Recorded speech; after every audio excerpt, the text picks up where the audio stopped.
Plus que 5 minutes nous séparent de la fin, Talibé.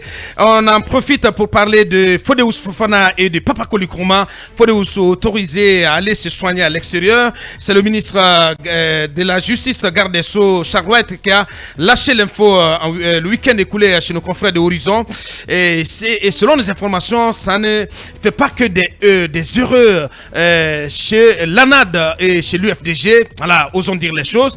Pendant ce temps, Papa Koli, voilà, qui serait très malade, n'est pas autorisé pour l'instant à partir. Oui, est-ce que ça ne fait pas véritablement des heureux chez l'ANAD ouais, et l'UFDG? Bien sûr. C'est que vous savez. Bien sûr, on a des indiscrétions, oui, Talibé. C'est la suspicion. Bien sûr. C'est le climat Comment de suspicion.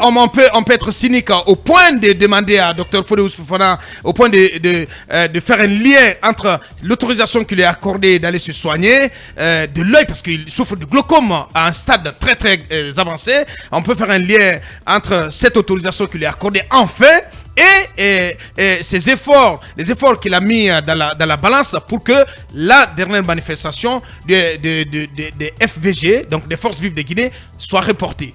Parce qu'on pense que c'est la récompense que... la contrepartie. La contrepartie de ses efforts, les efforts qu'il a déployés. Parce que lui, il était de ceux-là qui estimaient qu'il n'y avait pas lieu d'organiser une manifestation à 72 heures du mois de Ramadan. Oui, en tout cas, on a appris. Comment on peut le soupçonner? On peut le soupçonner de pactiser avec le diable qui se nomme le CNRD, qu'on qualifie aujourd'hui de diable.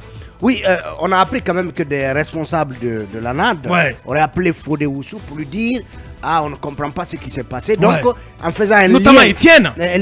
Non, je ne sais pas. Bien sûr. C'est Étienne. Je ne crois pas que ce soit Étienne. Yeah. Non, je ne crois pas. Oui, même au sein de l'UFDG, il semble que voilà, tout le monde n'est pas content. Oui. Et beaucoup pensent que Fodéous récolte la contrepartie de ses efforts en faveur du report. Mais qu'est-ce qui se passe? Comment on peut être inhumain à ce point?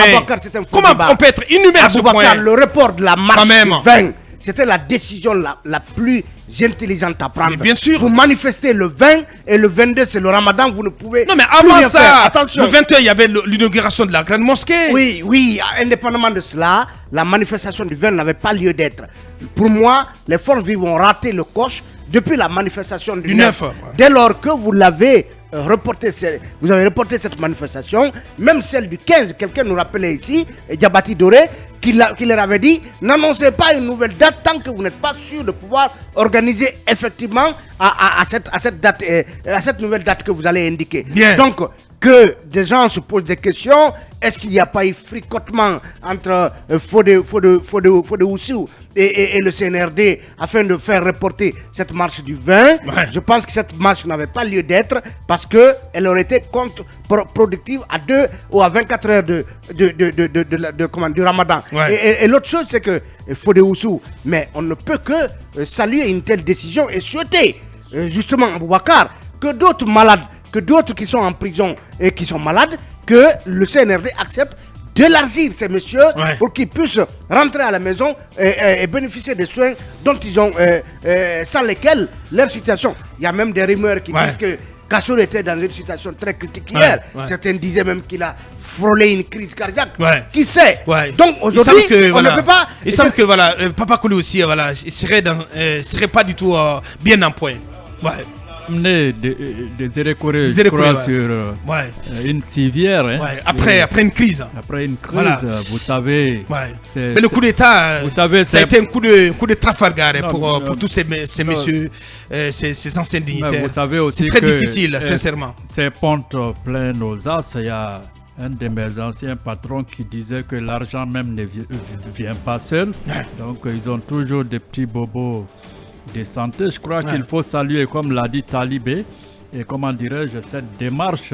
Si c'est Fodéous qui aura pesé dans la balance pour qu'il n'y ait pas manif, c'est à saluer. Ces messieurs, ça n'a rien à voir avec l'obtention de cette autorisation. Rien ne sert même de se radicaliser parce que, je vous dis, tant que les manifs resteront interdites, les gens là, le CNRD fera tout pour empêcher les regroupements. Donc ça va dégénérer en violence. Bien sûr. Maintenant, si les manifs sont autorisés, on sait la capacité de mobilisation de l'ANAD, surtout de l'UFDG. C'est l'UFDG qui mobilise. Bien. Les autres, ils ils ont dû comprendre et suivre le sens du vent. Hein. Bien. Donc, il faut J'ai pas l'impression se leurrer. qu'au sein de l'UFDG, on ne s'aime pas du tout.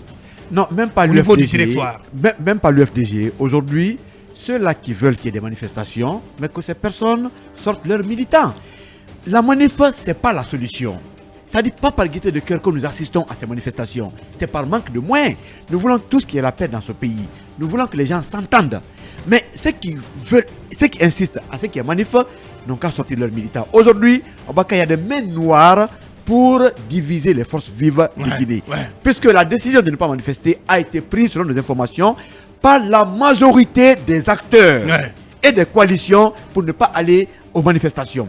Il y a quelques personnes ou leaders qui n'étaient pas pour, mais ces personnes étaient minoritaires par rapport à l'ensemble. Mais pourquoi aujourd'hui on se fâche parce qu'il n'y a pas eu de manifestation? Est-ce que certains sont derrière pour que les forces vives soient pratiquement divisées? Moi, j'estime qu'on veut mettre en faiblesse les forces vives de Guinée. La meilleure décision de ne pas manifester est la meilleure, et cette décision que le peuple de Guinée approuve. Aujourd'hui, nous encourageons à ce que les deux camps s'entendent, puisque être dans la rue ne rime pratiquement à rien. Bien. Donc, mesdames et messieurs, entendez-vous, ceux qui veulent tirer sur la ficelle pour vous diviser là, ils n'ont pas leur place, ne les écoutez pas. Merci. Allons à l'essentiel. Merci l'icône, voilà. Et je termine en disant ceci, chers politiques du côté de l'UFDG, réjouissez pour ces loups et chers politiques de la Guinée tout simplement, indignez-vous pour Papa Koli Nkrumah. Ça n'est terminé pour aujourd'hui. À demain, au revoir. Vous avez suivi l'émission Mirador, l'Habitat Crime 24.